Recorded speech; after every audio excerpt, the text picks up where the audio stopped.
A mensagem que eu quero trazer para vocês hoje, baseada no texto de Hebreus, eu vou deixar aberto aqui também na minha Bíblia, para nós podermos olhar algumas coisas. Ela é uma mensagem que não faz parte de nenhuma série. Eu tenho feito algumas séries que dão sequência e ajudam a gente a entender alguns temas de forma melhor, porque a gente pode voltar e reforçar. Mas nós vamos ter algo diferente nos próximos 2 domingos. Como nós estamos num contexto de Páscoa, hoje eu queria falar um pouco desse sofrimento de Jesus Cristo e do que significou a sua morte. Inclusive na aula de escola dominical eu vou também explorar algo parecido. Eu acho que a gente precisa pensar muito nisso, porque esse é o centro da nossa fé, e frequentemente nosso entendimento dessas coisas é muito raso. E não deveria ser. A gente tinha que ser craque de cruz. De cruz a gente tinha que entender muito, porque é o centro da nossa fé. Né? Então eu gostaria de gastar algum tempo nisso, hoje, tanto no sermão quanto na escola dominical. No próximo domingo, se Deus quiser, nós teremos a presença do meu pai pregando na Páscoa. Então nós vamos ouvir um sermão também voltado para a Páscoa. Ele já confirmou a presença dele. E aí no domingo seguinte, aí eu começo uma nova série e a gente vai trabalhar alguns sermões dentro de um mesmo tema. Tá bom? Mas hoje vamos falar então da morte de Cristo. Então eu quero ler com você o texto de Hebreus e depois eu vou dar uma dica para as crianças se quiserem desenhar. Vou falar para elas do que a gente poderia desenhar hoje, que seria muito especial. Tá bom? Então vamos lá, vamos ler juntos Hebreus 2, de 5 a 10. Leiamos. Não foi a anjos que ele sujeitou o mundo que há de vir, a respeito do qual estamos falando, mas alguém em certo lugar testemunhou dizendo: que é o homem para que com ele te importes, e o filho do homem para que com ele te preocupes? Tu o fizeste um pouco menor do que os anjos, e o coroaste de glória e de honra. Tudo sujeitaste debaixo dos seus pés. Ao lhe sujeitar todas as coisas, nada deixou que não lhe estivesse sujeito. Agora, porém, ainda não vemos que todas as coisas lhe estejam sujeitas. Vemos, todavia, aquele que por um pouco foi feito menor do que os anjos, Jesus, coroado de honra e de glória, por ter sofrido a morte, para que pela graça de Deus, em favor de todos, experimentasse a morte. Ao levar muitos filhos à glória, convinha que Deus, por causa de quem e por meio de quem tudo existe, tornasse perfeito, mediante o sofrimento, o autor da salvação deles. Ok. Uma palavra às crianças e depois a gente começa refletindo em cima desse texto. O que eu queria que as crianças desenhassem? A cena mais marcante da história de Jesus Cristo, certamente uma das duas mais marcantes. Eu queria que vocês desenhassem Jesus na cruz, tá? Só que a gente vai desenhar Jesus na cruz assim, ó. E depois eu vou explicar para os adultos por quê. A gente vai desenhar Jesus na cruz, sendo crucificado, mas nós vamos desenhar um coral em cima da cruz, louvando a Deus. Tá bom? Pessoas cantando. Um coral é um monte de gente cantando. Tá? Então a gente vai desenhar a história da crucificação, né? A cruz, Jesus na cruz, e depois vamos desenhar em cima um coral cantando. E os adultos vão entender o porquê. Ok. Então as crianças vão participar da mensagem fazendo isso, e eu vou falar hoje aos adultos sobre a glória de Cristo na cruz e por causa da cruz. Por isso que eu quero que as crianças desenhem cruz e louvor, porque nós vamos falar da glória. E eu quero destacar a frase que está no verso 9, eu vou falar de outras partes do texto, mas quero começar com essa frase do verso 9 que fala assim: vemos todavia que aquele por um pouco foi feito menor do que os anjos, Jesus, coroado de honra e de glória por ter sofrido a morte. Coroado de honra e de glória por ter sofrido a morte. Ok? Bem, eu gostaria de começar dizendo o seguinte: Jesus Cristo é uma figura que, quando esteve entre nós, pareceu igual a nós, e de fato era igual a nós, mas a Bíblia não esconde os momentos em que a glória de Redentor, a glória do Deus encarnado, se fizesse presente.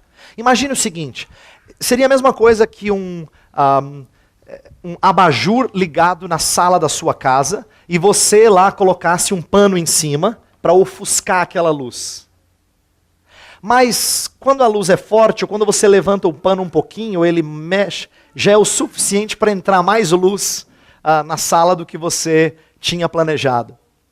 A ideia é que quando a luz é fulgurante, é esplendorosa, às vezes nada consegue contê-la totalmente. E a gente vai ver que tem momentos no ministério de Jesus que a sua humanidade não consegue segurar a glória da sua divindade. Por exemplo, Jesus nasce como um bebê. E um bebê igual qualquer outro bebê. Chora, precisa mamar, precisa trocar fralda, precisa... completamente dependente dos seus pais. Aí você pergunta, como é que um ser tão grandioso, todo-poderoso, se torna tão limitado e indefeso? Que é o mistério da encarnação. Como é que isso acontece? E aí a gente tem uns vislumbres de glória, porque nasce um bebezinho, ele é apenas um bebezinho, mas os anjos cantam, glória a Deus nas maiores alturas e paz na terra entre os homens, a quem Deus quer bem. Né? Simeão segura esse bebezinho e fala assim, Senhor, pode me levar, que agora eu vi a salvação de Israel. Deus deixa com que a glória do menino apareça, ainda que brevemente. Mesma coisa no batismo de João, lembra? Jesus até então não tinha feito nada, nenhum milagre, nada de extraordinário. Ele vai lá para o Jordão, João Batista está batizando outras pessoas, e ele chega para João Batista, Jesus, e fala assim, João, eu quero ser batizado. Senhor, quem devia batizar? O Senhor que devia me batizar. Não, isso precisa acontecer, João. E na hora que João vai batizar, Deus fala do alto. Deus fala dos céus, o Espírito desce como que em forma de pomba, e Deus fala, este é o meu filho amado. Deem ouvidos a ele. Este é o meu filho. Deus deixa com que a glória do seu filho apareça, ainda que brevemente. Mesma coisa na transfiguração. Lembra, os discípulos já estavam com Jesus há algum tempo, achavam que conheciam Jesus, já tinham visto os milagres de Jesus, mas de repente, no Monte da Transfiguração, a glória dele fica muito mais esplendorosa. Tão esplendorosa que os discípulos se curvam e têm um certo medo, um certo pavor da glória dele e do momento em que ele é transfigurado e conversa com Moisés, Elias. Então, teve momentos na história de Jesus na terra em que, mesmo que a sua humanidade mostrasse que ele era varão de dores, homem que sofria, a glória dele brilhou. Como se escapasse luz por entre aquele pano que cobre o abajur. E esse texto que a gente leu fala que a crucificação também foi um momento relacionado à glória.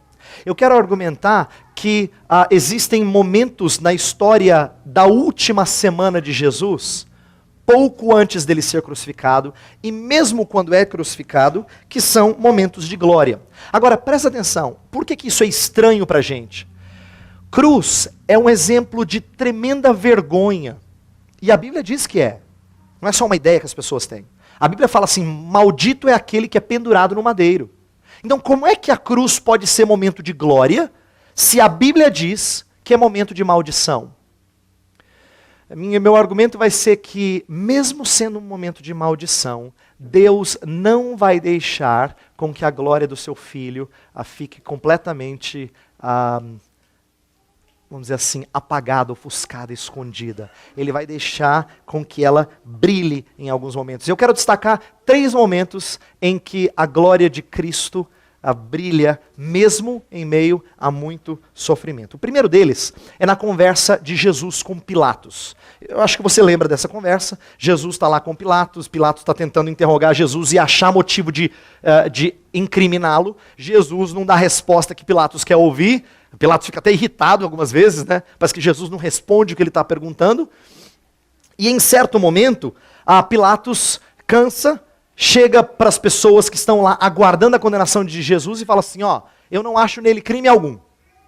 Aí volta para conversar com Jesus, tenta incriminá-lo, não acha nada, volta e diz, eu não acho nele crime algum. Terceira vez, tenta, Eu não acho nele crime algum. No texto de João 18, 19, Pilatos repete 3 vezes, eu não acho nele crime algum. Por um lado, essa frase representa tremenda injustiça, porque estão matando aquele que, de acordo com o próprio Pilatos, que não era um seguidor de Jesus, não tinha razão de ser condenado. Então, castigado inocentemente, humilhado sem razão. Mas o que eu quero destacar é o seguinte, embora Pilatos tenha dito isso, simplesmente porque ele estava com dificuldade de arranjar razão de castigar a Jesus Cristo, Pilatos está dizendo uma linda verdade sem perceber. Pilatos estava dizendo uma das verdades mais lindas de Jesus, sem perceber. Ele estava colocando aquilo que Jesus tinha que ser mesmo, antes da crucificação. Estava apresentando a Jesus como alguém sem crime, sem falha, como o Cordeiro sem mancha. Lembra que as histórias do Antigo Testamento apresentam o Cordeiro que tinha que ser perfeito para ser apresentado? E Jesus não é o Cordeiro de Deus que tira o pecado do mundo? Pois o requisito para tirar o pecado do mundo é que ele fosse sem crime algum. Sem uma transgressão sequer. Abre no texto de Hebreus 7. Hebreus 7, 26. Olha que interessante o que o próprio autor dos Hebreus, que é o livro que a gente está olhando, diz no verso 26. Fala assim, ó. Hebreus 7, verso 26. É de um sumo sacerdote como este que precisávamos, santo, inculpável, puro, separado dos pecadores, exaltado acima dos céus. Olha só, é de um sumo sacerdote como esse que a gente precisava. Mas como é que ele chega a ser esse sumo sacerdote? Ele passa por toda a sua vida e não comete um crime sequer. Ele é o Cordeiro sem mancha. Eu quero que você entenda que isso é crucial para a obra de Cristo. Crucial por 2 razões. Primeiro, porque ele não podia ser crucificado sendo pecador, porque se ele fosse pecador, ele não poderia pagar pelo pecado de outros. Ele teria que pagar pelos seus próprios pecados. Então ele tinha que ser sem falha. Mas existe uma segunda razão pela qual ele tinha que ser sem falha. Eu disse isso um pouco na nossa série sobre lei e evangelho. Eu disse assim, eu não falei com essas palavras, mas é basicamente isso que eu ensinei, dizendo que Jesus não só tinha que morrer por nós, ele tinha também que viver por nós. O que eu quero dizer com isso? Jesus não podia ter simplesmente aparecido neste mundo com 33 anos de idade, pronto para morrer, dizendo assim, ó, pronto, vim do céu, estou pronto para ser crucificado. Me coloca na cruz, eu vou resolver os seus pecados. Não. Ele teve que nascer, ser criança, adolescente, jovem, adulto. Teve que enfrentar tentações, teve que ir para o deserto, teve que passar fome, teve que ser assediado pelo diabo, teve que ser desafiado pelos fariseus, teve que passar por tudo isso. Várias e várias provas. E sair aprovado de todas elas. Por quê? Porque nós nunca conseguimos fazer isso. Nem sequer Adão, que era perfeito, conseguiu passar pelas provas. Mas Jesus Cristo vem e ele não só morre por nós, ele passa uma vida inteira substituindo-nos e vivendo por nós. Então, eu quero que você entenda que quando Pilatos fala, eu não acho nele crime algum, e repete 2 e 3 vezes, é como se o pai estivesse dizendo assim, eu vou deixar um testemunho para todas as gerações de que até um ímpio viu que Jesus era inocente. Até um ímpio, até um homem sem Deus, viu que Jesus era perfeito. Deus deixa testemunho dessa verdade para todas as gerações posteriores. Está aqui um homem romano, sem interesse qualquer em Jesus, e diz, ele não tem crime nenhum. Ele não é passível de condenação. Segundo momento em que a gente vê a glória de Jesus Cristo brilhar, mesmo em meio à crucificação. Lembra quando ele está na cruz? Agora já é um momento em que ele está prestes a sofrer a maior angústia, e Pilatos resolve fazer uma plaquinha e colocar no topo da cruz. Você lembra o que dizia essa plaquinha? Jesus, Rei dos Judeus. Tá? Jesus, o Nazareno, Rei dos Judeus. Quando Pilatos colocou isso, o pessoal não suportou. Primeiro porque ele apresentou Jesus como o Nazareno. E você sabe que Nazaré não era lá muito popular entre os judeus, né? Nazaré não era visto assim como uma região muito nobre. Pelo contrário, era uma região de zombaria. Porventura virá alguma coisa boa da Galileia, né? Porventura virá alguma coisa boa daquela região. Então assim, não havia um apreço muito bom por ele ser o Nazareno. Mas coloca Jesus o Nazareno, o rei dos judeus. E embora o mundo, atenção, embora as pessoas tivessem rejeitado, Pilatos também colocou com tom de gozação. Pilatos é o romano que acha, desculpa a expressão, ele acha ridículo, ele acha tolo que os judeus estivessem brigando por aquele que se dizia rei. Lembra que ele conversando com Pilatos, ele fala, meu reino não é deste mundo. Ah, então o senhor é rei. Tu dizes. Ao colocar rei dos judeus, Pilatos está encarnando essa zombaria do mundo, essa rejeição do povo. Mas o que eu gostaria de argumentar é que, mesmo quando Pilatos fala zombaria, ele fala a verdade. É curioso que Deus não permitiu que fosse escrito alguma coisa falsa de Jesus na plaquinha. Escreve exatamente o que ele era. Jesus Nazareno, rei dos judeus. Ele realmente é o rei daqueles a quem ele haveria de salvar. E aqui me surpreende que mais uma cena em que Deus deixa com que a glória de Jesus Cristo brilhe sobre aquele momento de tremenda zombaria, de tremenda desgraça e desprezo do mundo. A Bíblia apresenta Jesus Cristo como tendo toda a autoridade. Ele é o rei. E ele é o rei daqueles a quem creem nele. Inclusive, para que não haja confusão da sua parte. Quando eu digo que ele de fato é rei dos judeus, eu não estou falando só do povo nascido em Israel, ou do povo descendente de Israel, que se considera judeu. Porque Paulo argumenta que nem todo de Israel é de fato israelita. Mas filho de Abraão é aquele que o é pela fé. Portanto, você e eu somos judeus nesse sentido. Porque somos descendentes de Abraão pela fé. Jesus Cristo é rei dos judeus. Segundo momento de glória. Terceiro momento de glória que acontece exatamente na morte de Jesus Cristo. Você lembra que a última frase que ele diz, de acordo com o Evangelho de João, ele vê que todas as coisas tinham sido cumpridas. Fala exatamente isso. Viu que tudo estava se cumprindo, aí ele diz, tenho sede. E mais um ato de gozação. Os homens lá dão vinagre para ele. E isso dificulta e aumenta o seu sofrimento. E aí, percebendo que é chegada a sua hora, Jesus diz que ele solta um brado, está consumado. E aí, João fala que nesse momento ele inclinou a cabeça e rendeu o espírito. Esse é um momento que recebe interpretações as mais diversas pelas pessoas. E uma vez meu pai me contou uma coisa que eu nunca esqueci, menino ainda. Nós morávamos na cidade de Itanhaém, e ele disse assim que ele foi comprar um dia carne num açougue que tinha uma pintura da crucificação, no qual Jesus está de cabeça baixa, prestes a morrer, e dele saía um balãozinho, e no balãozinho está escrito o seguinte, atenção, bem que eu tentei. Eu acho que essa pintura reflete bem o que as pessoas acham que Jesus veio fazer. As pessoas acham que Jesus Cristo veio tentar falar de amor e paz, mas não entenderam a ele, acabaram matando a ele. Bem que ele tentou.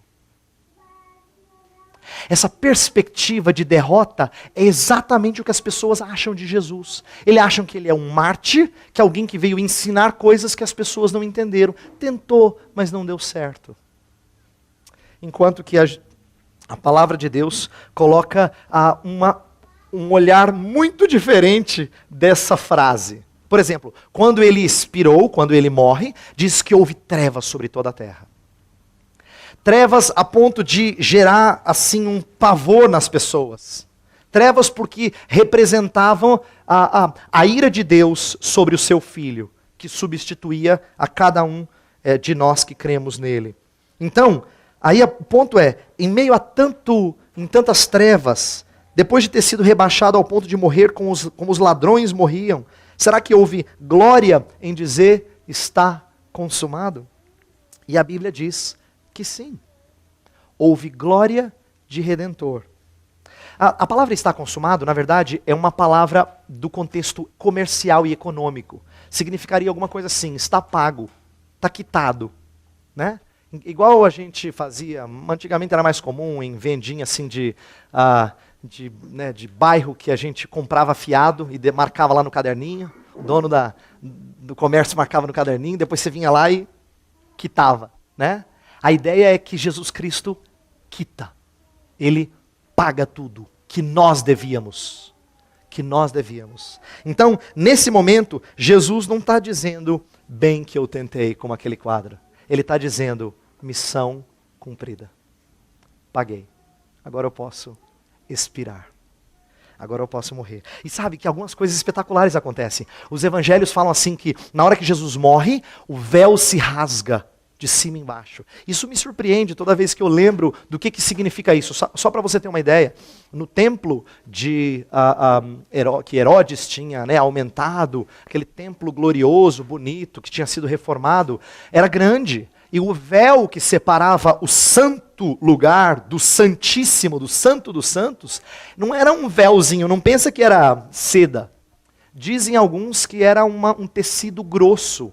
Alguns postulam a possibilidade de ser alguma coisa que tivesse a grossura de 4 dedos, mais como um pano pesado para ninguém entrar, ao invés do que simplesmente um véuzinho. E diz a Escritura que isso se rasga de cima embaixo, para surpresa dos sacerdotes, que não entenderam nada. Não só isso, começa a acontecer umas coisas que são miraculosas. Diz que gente ressuscita dentre os mortos. Você imagina se volta 5 anos depois, batendo na porta e diz assim, estou aqui, não sei o que aconteceu. E dá um burburinho danado na cidade, porque ninguém está entendendo nada, tem gente voltando do cemitério. E uma coisa fantástica é que quando Deus deixa a glória de Jesus brilhar, diz que um centurião romano, que estava vendo tudo aquilo, trevas, ouvindo falar que tinha gente dentre os mortos, sabendo que no templo o véu se rasgou, diz assim que ele olha para aquilo, e diz, verdadeiramente, este era o Filho de Deus. Mais uma vez, um ímpio falando, esse aqui só podia ser o Filho de Deus. Deus, no meio de maior humilhação, em meio à maior humilhação, deixa com que a glória do seu Filho brilhe e ele seja reconhecido como o Rei da glória. Seja reconhecido como o Senhor da glória. Sabe, eu diria que nesse momento, Deus está mostrando que não dá para conter a glória do seu Filho. É igual eclipse solar. Eclipse solar é um ótimo exemplo, né? A eclipse solar é uma coisa que acontece de tempos em tempos, e quando ela acontece é um fenômeno tão espetacular que todo mundo diz, vai acontecer, então presta atenção. E a gente sabe que por um prazo de poucos minutos, se eu não me engano 7, corrijam-me se eu estiver errado, a lua cobre o sol por inteiro. Mas o que é bonito da eclipse solar, não é que a lua cobre o sol, é que mesmo cobrindo o sol, ela não consegue conter a coroa que escapa ao redor dela. E faz com que a lua pareça que esteja agora pegando fogo, porque o sol fica marcando a circunferência dela, e o fulgor, o brilho, o esplendor do sol ainda aparece ao redor da lua. Eu acho que o momento de encarnação de Jesus Cristo foi mais ou menos como o eclipse solar. Por 33 anos, Deus permite que o seu Filho esteja eclipsado. Mas mesmo eclipsado, escapam alguns raios fulgurantes, esplendorosos. E é por isso que no momento da morte e da ressurreição, Jesus Cristo, principalmente da ressurreição nós sabemos, mas da morte, até na morte, Jesus Cristo desperta glória. Eu quero dizer uma última coisa antes de terminarmos, que o texto não fala só de momento de glória na cruz, mas momento de glória por causa da cruz. E eu queria terminar falando desse por causa da cruz. Eu quero dizer o seguinte, Cristo é aquele que vai restaurar o que nós perdemos. Lembra que eu falei que o Salmo 8 diz que Deus colocou tudo debaixo do domínio dos homens? Nós fomos criados à imagem e semelhança de Deus, e Deus fala assim, multiplicai-vos, enchei a terra, dominai-a, né? Sujeitai todas as coisas a vós. Só que a gente sabe que mesmo que Deus tenha dado essa ordem ao homem, o homem não a cumpriu por completo. Por causa do pecado, o homem não aprendeu a ser um gerente das coisas de Deus, um mordomo das coisas de Deus, como era esperado. Agora, o bonito desse texto, eu não sei se você percebeu, é que Hebreus, na verdade, pega o Salmo 8 e não aplica primeiramente a gente. Lá está assim, que é o homem para que dele te lembres? Aqui, esse homem é Jesus Cristo. Hebreus 2 pega esse texto do Salmo 8 e fala, ele é o homem que foi coroado de glória e de honra. Se você der uma olhada no texto que está impresso, fala, a partir do verso 6, fala, que é o homem para que com ele te importes, filho do homem para que com ele te preocupes. Tu o fizeste um pouco melhor do que os anjos e o coroaste de glória e de honra e tudo sujeitaste debaixo dos seus pés. Citando aqui o Salmo 8, ele aplica isso a Jesus Cristo. Ele é aquele que foi coroado de glória e de honra. Em que sentido ele estava por um pouco menor do que os anjos? Por algum tempo, ele estava numa situação de humilhação que era abaixo até do que os anjos têm da parte de Deus. Mas foi por um pouco tempo. Abaixo dos anjos. Ele está argumentando isso. Só que ele diz que Deus coloca tudo debaixo dos seus pés. E a Escritura tem outros textos que mostram que Jesus Cristo é aquele que restaura o domínio sobre todas as coisas que o homem perdeu. Então presta atenção, porque isso aqui normalmente não é discutido e pensado entre nós. Deus deu ao homem o privilégio maior de toda a criação, de dizer assim, você vai cuidar de tudo que eu fiz. Só que o homem começa errado muito cedo e perde controle de tudo que fez. Jesus Cristo vem a esse mundo não só para pagar os seus pecados, mas colocar sob controle tudo que ele fez. Por isso que a Bíblia fala de que ele sujeita tudo debaixo dos seus pés. Ele coloca todas as coisas debaixo dos seus pés. Jesus Cristo, uma das coisas que nós dizemos que ele veio ser, fazer, é que ele veio e assumiu um ofício real. Isto é, ele é rei. E como rei, ele tem toda a autoridade para restaurar esse domínio sobre a criação. Por exemplo, quando Jesus Cristo ressuscita dentre os mortos, conversa com os discípulos, e antes dele subir aos céus, no finalzinho de Mateus, ele fala assim, toda a autoridade me foi dada sobre o céu e a terra. Presta atenção. Jesus fala, toda a autoridade me foi dada sobre o céu e a terra. Depois da ressurreição, você pergunta assim, peraí, Jesus não é Deus? Ele não tinha autoridade antes?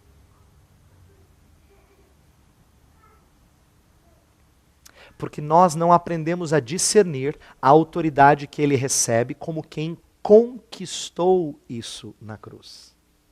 Ele é o homem que agora recebe toda a autoridade sobre os céus e a terra e vai colocar tudo debaixo dos seus pés. E vai restaurar as coisas que ficaram desordenadas por causa do seu pecado e do meu pecado. Jesus Cristo é aquele que vai... E aqui eu quero que você entenda a beleza da morte de Cristo. E eu estou terminando e eu acho que esse ponto é um ponto forte para nós guardarmos. Jesus Cristo não vem só resolver o seu problema, ele vem resolver o problema do mundo. A morte de Cristo não só cuida dos seus pecados, ela cuida dos problemas do mundo. Essa é uma coisa que a gente não está acostumado a pensar. Que a morte de Cristo vem restaurar todas as coisas. Vem colocar todos os inimigos debaixo dos seus pés. É nesse sentido que Jesus Cristo recebe toda a autoridade sobre tudo, mas isso ainda não é muito visível. Por isso que as pessoas têm dificuldade com esse conceito. Lembra que, às vezes, os discípulos chegavam para Jesus e falavam assim, Jesus, quando é que vem o reino? Eles querem saber, né? Quando é que vem o reino? Não estou vendo o exército. Eles pensavam em termos visíveis. Jesus falou, olha, meu reino está dentro de vós. Ele contou parábolas dizendo que o reino é como um grão de mostarda. Ninguém valoriza um grão de mostarda. É tão pequenininho que passa desapercebido. Meu reino é como um fermento. Pode, fermento é insignificante. Ninguém presta atenção. Todo mundo vê o pão, acha o pão lindo. Ninguém olha para o fermento e fala, que coisa preciosa. É o pão que encanta. Enquanto não se vê o pão, mas o reino de Deus é como o fermento. Passa desapercebido, como o grão de mostarda. Passa desapercebido. Quando Pilatos questiona Jesus, ele fala assim, e o seu reino? Cadê? Eu não vejo. Aí Jesus falou, meu reino não é deste mundo. Então, atenção aqui para entender uma coisa. A vitória de Jesus Cristo e o restaurar todas as coisas é uma história que tem duas partes, por assim dizer. A primeira parte já foi, só que ela não se torna tão visível até que a segunda parte aconteça. Por isso que a primeira e a segunda vinda são tão importantes. Porque na primeira parte, ele já diz, toda a autoridade me foi dada sobre o céu e a terra. Ele já começa vitorioso na primeira vinda. Mas é a segunda vinda que vai consumar todas as coisas. Então eu quero que você se lembre dessa grandeza da morte de cruz. Faz muito sentido a gente entender a cruz como centro da nossa fé. Porque ela não só resolve o nosso problema, ela resolve o problema de toda a humanidade. Ela é a solução de Deus para toda a humanidade. Quando ele é crucificado e então é exaltado na ressurreição, ele coloca todos os inimigos debaixo dos seus pés. Ele sujeita todas as coisas a si mesmo para restaurar o domínio da criação. E quer saber de uma coisa? Eu acho isso encantador. Em Apocalipse diz que nós reinaremos com ele sobre a terra. Deus vai dar para o Edinho, veja só, para o Weber, para o Marcos, papel de rei, função de rei. Ele fala, não, nós vamos reinar sobre tudo que está aqui. Nós reinaremos com ele sobre a terra. Diz isso, a palavra de Deus é explícita quanto a isso. Só como é que a gente pode ser rei se a gente não cuida disso aqui? Está uma bagunça se está só nas nossas mãos. É preciso que Jesus Cristo restaure todas as coisas e ele o faz através do seu sofrimento. Então eu fecho com esse texto aqui, eu quero que você entenda. Olha o verso 8, está impresso aqui. Fala assim, tudo sujeitaste debaixo dos seus pés. Ao lhe sujeitar todas as coisas, nada deixou que não lhe estivesse sujeito. Agora, porém, ainda não vemos que todas as coisas lhe estejam sujeitas. Está vendo por que as pessoas têm dificuldade de crer? Porque a gente ainda não vê todas as coisas sujeitas. Parece que Jesus não tem controle sobre todas as coisas. Mas o texto diz, deu a ele todas as coisas. Ele vai mostrar, isso vai ficar visível, o domínio sobre tudo e a restauração de todas as coisas. E aí, quando a gente começa a enxergar essa obra gloriosa de a restauração, dá para entender por que João escreve o Evangelho e fala assim, e o Verbo se fez carne e habitou entre nós, cheio de graça e de verdade. E vimos a sua glória. Glória como do unigênito do Pai. O que mais encanta João é que ele se fez carne. Homem como eu, ele está dizendo. Mas eu vi a sua glória.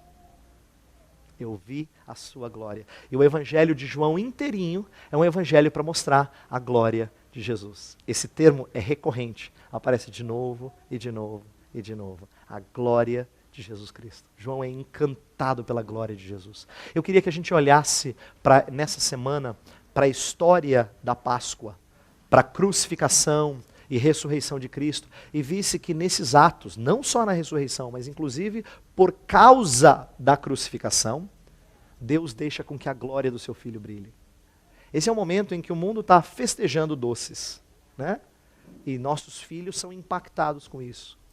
Aproveite para ensiná-los a glória da obra de Jesus, o que Jesus consegue fazer na Páscoa. Por isso que eu pedi para eles desenharem Cristo morrendo na cruz e um coral cantando, porque é um momento de glória e de honra. Vamos orar?